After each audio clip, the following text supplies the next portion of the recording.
नमस्कार, मैं हूं आलोक त्रिपाठी और आज हम बात करेंगे सुहेल देव भारतीय समाज पार्टी के अध्यक्ष ओम प्रकाश राजभर जी से। आपका ईटीवी में बहुत बहुत स्वागत है। Thank you sir. आपका गठबंधन हो गया है, सीटों पे बंटवारा हो गया है। देखिए, हमारा जो गठबंधन है, हम धोखा खाए हुए लोग हैं। हम भारतीय जनता पार्टी के साथ जिन मुद्दों पर गए थे, जातिवार जनगणना कराने का वादा, घरेलू बिजली का बिल माफ़ करने का वादा, सामाजिक न्याय समिति की रिपोर्ट लागू करने का वादा, एक समान अनिवार्य और फ्री शिक्षा लागू करने का वादा, गरीबों का इलाज फ्री में करने का वादा करके बीजेपी हमको ले गई थी। जब उन्होंने 18 महीने हमने देखा, जब उन्होंने नहीं लागू किया, एक भी बात हमारी नहीं मानी, तो मैंने इस्तीफा दे दिया। उन्हीं बिंदुओं को लेकर के मैं माननीय अखिलेश यादव जी के पास गया। हमारी उनकी लगभग 6 महीने तक इस पर डिस्कस होता रहा। 6 महीने पर यह फाइनल हुआ कि हम जातिवार जनगणना 6 महीने के अंदर करा देंगे। हम 300 यूनिट बिजली प्रदेश की जनता को फ्री देंगे। जिस दिन शपथ लेंगे उसी दिन हम घोषणा कर देंगे।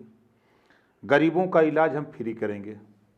हम प्रदेश में जो एक समस्या बड़ी ज़बरदस्त है किसानों की, योगी और मोदी जी के ललका साण से किसानों के यहाँ चाहे अरकल मटर हो, गेहूं हो, जौ हो, बाजरा हो, सरसों हो, गोभी हो, पालक हो, मुरई हो, जो ये किसानों की फसल योगी मोदी जी के ललका साण से नुकसान हो रहा है, उसको रोकने के लिए हम लोग ठोस प्रयास करेंगे, उसको रोकेंगे।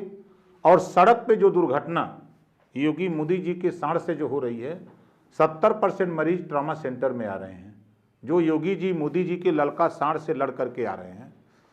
तो हमारा प्रयास हो रहा है, हमारी जो बात तय हुई है कि हम इससे प्रदेश की जनता को निजात दिलाएंगे। मतलब सीटों की बंटवारे की स्थिति, मैंने सवाल पूछा था कि आपकी पार्टी को जो सीटों पे कुछ गठबंधन में तय हुआ होगा कि कितनी सीटें आपको देंगी, वो तय हो गया है? देखिए,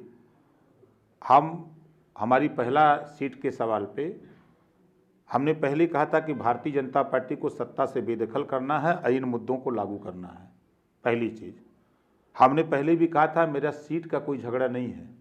एक भी सीट अखिलेश यादव जी नहीं देंगे तब भी हमको संतोष है। सिर्फ हमारा लक्ष्य है कि जनता के जो जुड़े हुए मुद्दे हैं इसको लागू कराना। सीट का कोई झगड़ा नहीं है। 403 सीटों पर हमारा मोर्चा चुनाव लड़ेगा, सभी पार्टियां लड़ेंगी, चरणबद्ध तरीके से सीटों का बंटवारा होगा। आपकी पार्टी के सीटों को लेके कोई आगे भी कोई बात नहीं होगी और कोई उसमें कोई झगड़ा नहीं है। अच्छा, आप पिछले 4-5 साल में सबसे मुखर नेता के तौर पे, उत्तर प्रदेश की राजनीति की धुरी के तौर पे एक ऐसे नेता हैं जो सबसे मुखर हैं, अपनी बातों को बहुत बेबाकी से रखते हैं। लेकिन आप जो भाजपा पे आरोप लगाते हैं कि पिछड़ों के साथ धोखा किया, तमाम तरह के आप आरोप लगाते हैं कि ये वादे पूरे नहीं किए, लेकिन बीजेपी के दावे अपनी जगह पे हैं। उनका प्रधानमंत्री पिछड़ा है, उनका उत्तर प्रदेश का मुख्यमंत्री पिछड़ा है, उनका प्रदेश अध्यक्ष पिछड़ा है, उनकी तमाम योजनाएं हैं जो गरीबों के लिए, कल्याण के लिए है, पिछड़ों के कल्याण के लिए है, अल्पसंख्यकों के लिए है। तो आप कैसे ये आरोप लगाते हैं? 3 सवाल आपके उभर के आए। पहला सवाल, जब मैं सरकार में था 7 लाख बच्चे सामान्य वर्ग के थे। छात्रवृत्ति और शुल्क प्रतिपूर्ति देने के लिए जब बजट अलॉट होता है तो 7 लाख बच्चों के लिए 700 करोड़ बजट सरकार देती है सामान्य वर्ग को। 25 लाख बच्चे पिछड़ी जाति के होते हैं। जब हम इस बात को लेकर के चर्चा करने लगे, अपने बजट की मांग करने लगे, तो ये पिछड़े नेता कहाँ थे? चाहे वो डिप्टी सीएम हो, चाहे प्रदेश अध्यक्ष हो, या कोई भी पिछड़े समाज का नेता जो सदन में था, जबान नहीं खुली कहने वाले पिछड़ों के। अब दूसरा हम आपको उदाहरण देते हैं, 69,000 शिक्षक भर्ती, 68,500 शिक्षक भर्ती में योगी जी ने 27% आरक्षण पिछड़ों का, 22.5% आरक्षण दलितों का लूट लिया। जब बच्चों द्वारा, छात्रों द्वारा इस बात को लेकर राष्ट्रीय पिछड़ा वर्ग आयोग के यहां जब ये लोग गए, तो राष्ट्रीय पिछड़ा वर्ग आयोग ने जांच किया। जांच में रिपोर्ट आई कि जो 27% रिजर्वेशन और 22.5% रिजर्वेशन है, वो आरक्षण लागू नहीं है भर्ती में। तब योगी जी बहुत चिल्लाते थे पहले कि बड़ी पारदर्शिता से हमने भर्ती किया है, बहुत चिल्लाए। लेकिन जब राष्ट्रीय पिछड़ा वर्ग आयोग की रिपोर्ट आ गई, तब योगी जी ने अपना जूता अपने सर पे मारा और कहा कि आरक्षित वर्ग के लोगों के साथ जो कोटा पूरा नहीं है हम उसको पूरा करेंगे। 23,000 पद लूटा योगी जी ने, भर्ती कितना शुरू किया? 6,000। ये साबित हो गया ना कि लूटा था, ये प्रमाण दे दिया ना कि मैंने लूटा था हिस्सा। अब तीसरा आ जाइए, हमारे देश के प्रधानमंत्री जी हैं, पिछड़ों की बात करते हैं, 52% आबादी पिछड़ों की है। 72 घंटे में ना कोई आयोग बना ना कोई जांच हुई। 72 घंटे में सुप्रीम कोर्ट के भी आदेश को किनारे रख दिया। 50% से ज्यादा आरक्षण नहीं, सुप्रीम कोर्ट का आदेश, लेकिन उसको भी सुप्रीम कोर्ट के बैरियर को भी तोड़ दिया और तोड़ करके 72 घंटे के अंदर गरीब सवर्ण को 10% आरक्षण दे दिया। हम उसके पक्षधर दे दिया, अच्छा किया, लेकिन 52% आबादी पिछड़ों की है। अगर आपने 15% आबादी को 10% आरक्षण दे दिया तो 52% आबादी को 42% आरक्षण 72 घंटे में देते, तब मैं मानता कि आप पिछड़ों के नेता, पिछड़ों के हितैषी हैं। इन्होंने नहीं किया। और दूसरा देखिए, तो आपको चौथा उदाहरण बता दूं, 1700 थाने आज की तारीख में है उत्तर प्रदेश में। अगर जिलेवार में बताऊं, बनारस से शुरू करूं, 26 थाने हैं, 26 थाने में एक पिछड़ा है।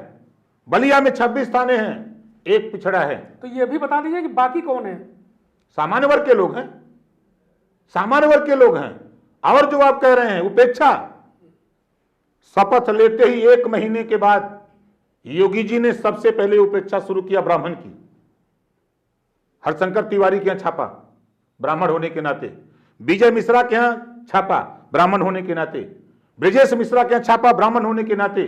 खुशी दुबे, उस बेटी का क्या कसूर, 4 दिन पहले ससुराल आती है। मंत्री जी, मैं यही बात कहना चाह रहा था कि आपने जो कहा कि और 19 जो थाने, तो सामान्य में भी एक ऐसा वर्ग है जो उपेक्षित है आपके हिसाब से? है उपेक्षित जी। आप देखिए, खुशी दुबे ब्राह्मण होने के नाते वो बेटी आती है ससुराल, बेशक उसके घर में माफिया गुंडा होंगे, हमको कोई दिक्कत नहीं, आप कार्रवाई करो, लेकिन उस बेटी के ऊपर एक एनसीआर भी नहीं।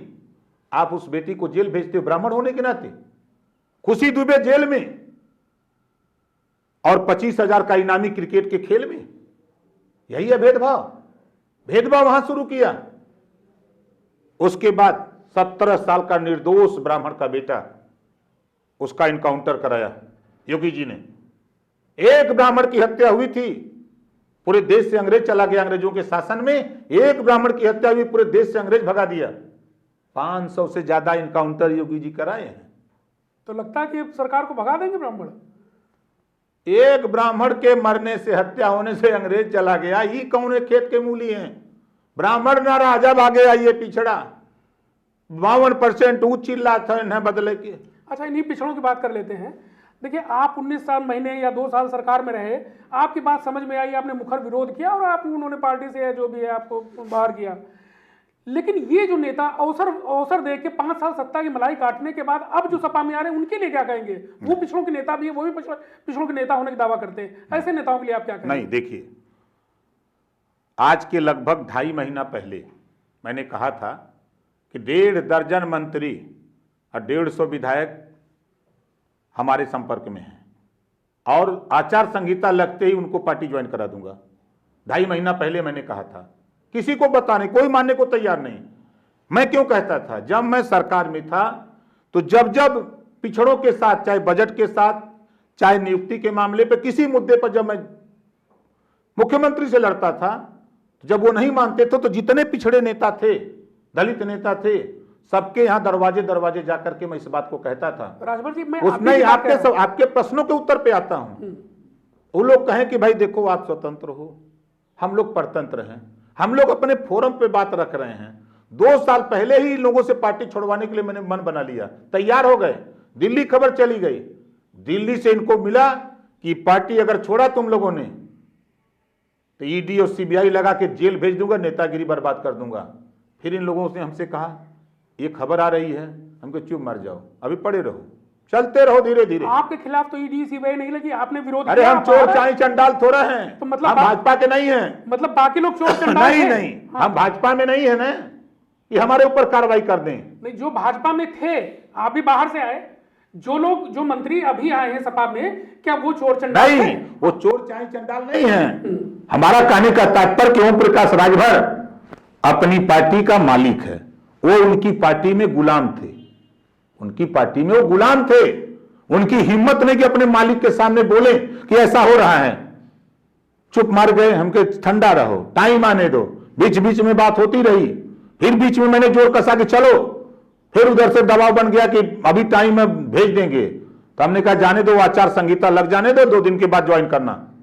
आपने देखा ना, जब विकेट गिरने लगा पहले ले आए स्वामी प्रसाद मौर्य को, फिर उसके बाद धर्म सिंह सैनी को, फिर उसके बाद दारा चौहान को, अभी तो और ले आना था। जो ये आए 13-14 एमएलए ये सब आए, तब तक दिल्ली से लेके यहां तक हड़कम साहब एकदम से कोटी लगे, खबरदार सभी मंत्रियों के यहाँ, विधायकों के यहाँ। अमित शाह को आके बयान देना पड़ा, आप लोगों के चैनल पे एक भी विधायक का टिकट नहीं काटूंगा पहले क्या था, 150 काटूंगा, चिल्ला रहे थे ना।